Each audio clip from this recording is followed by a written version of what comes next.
Neste vídeo, falaremos sobre a história de um aparente fracasso, mas que, no fim, se tornou um legado incrível. É uma jornada, sobre sacrifício, perdão e o que realmente significa ter sucesso. Então, vamos juntos desvendar esse paradoxo. E a pergunta que fica é essa: o fracasso pode mesmo se tornar um sucesso? A história do Jim Elliot e do povo Al-Adani nos coloca bem de frente com essa questão. Por quê, né? Será que algo que parece um desastre total pode, na verdade, ser o comecinho de uma coisa extraordinária? Bom, para a gente entender esse paradoxo, a gente precisa voltar no tempo. Mais precisamente para a década de 1950, lá no meio da selva do Equador. Então, a gente tem 5 jovens missionários americanos e um deles era o Jim Elliot. Eles tentaram fazer contato com os Waodani, uma tribo super isolada e, conhecida por ser bem violenta. O resultado? Uma tragédia. Se a gente olhar de um jeito prático, a missão foi um fracasso. Um fracasso total e imediato. Só que a história, ela não acaba aí. Na verdade, o que vem a seguir é o que vira o jogo completamente. E não foi com vingança, não. Foi com um ato de perdão, que para a época era algo que simplesmente não fazia sentido. Essa virada acontece exatos 2 anos depois do ocorrido. Em 1958, 2 das viúvas, a Elizabeth Elliot e a Rachel Saint, elas tomam uma decisão que chocou todo mundo. Elas decidiram se mudar para a aldeia dos Waodani, sim, para viver exatamente entre as pessoas que mataram seus maridos. Esse gesto, esse perdão tão radical, foi o que deu o pontapé inicial para a mudança. Foi algo que introduziu uma ideia de amor que os guerreiros da tribo, eles simplesmente não conseguiam entender. E a partir daí, a decisão delas criou um verdadeiro efeito dominó, que acabou transformando uma cultura inteira de dentro para fora. Essa mudança ela começou no nível pessoal, Guerreiros como o Mincaye, que foi um dos que atacaram os missionários, foram os primeiros a serem tocados por isso.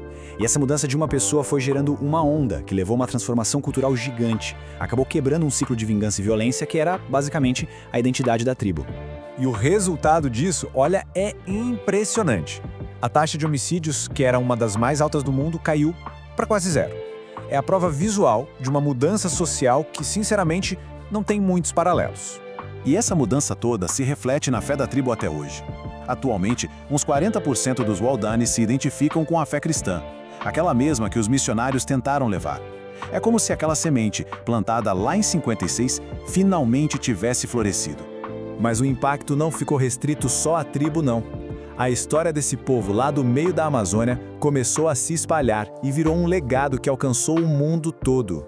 Ao longo das décadas, muito trabalho foi feito para preservar e contar essa história. Teve todo um esforço para traduzir a Bíblia para a língua deles, o Altededo. Os livros da Elizabeth Elliot viraram best-sellers. E, mais recentemente, filmes contaram essa história para uma geração nova, mantendo esse legado super vivo. E olha que interessante, talvez a parte mais poderosa do legado hoje em dia seja essa. Os Waodani, que antes eram o alvo da missão, hoje enviam seus próprios missionários para outras tribos isoladas na Amazônia. O ciclo ele se completou de uma forma incrível. E tudo isso nos traz de volta para aquela nossa pergunta inicial, né? A vida do Jim Elliot, afinal, foi um fracasso ou um sucesso?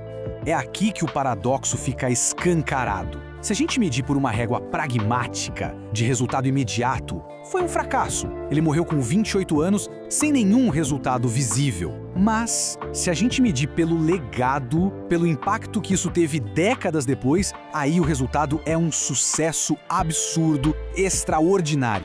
E para a gente entender a cabeça dele, tem essa frase famosa do Diário do Elliot que é a chave. Ele dizia que não é tolo quem abre mão do que não pode guardar para ganhar aquilo que não pode perder. A ideia é essa. O valor real não está no que a gente junta aqui, mas no que a gente investe em algo que dura para sempre. E é com essa reflexão que a gente fica. A história do Jim Elliot nos desafia a olhar além do óbvio, além das métricas normais de sucesso. E nos faz perguntar, no fim das contas, o que é que faz uma vida ter sucesso e significado de verdade? Bom, se você gostou desse vídeo, se inscreva no canal, a gente se vê no próximo vídeo. Até lá!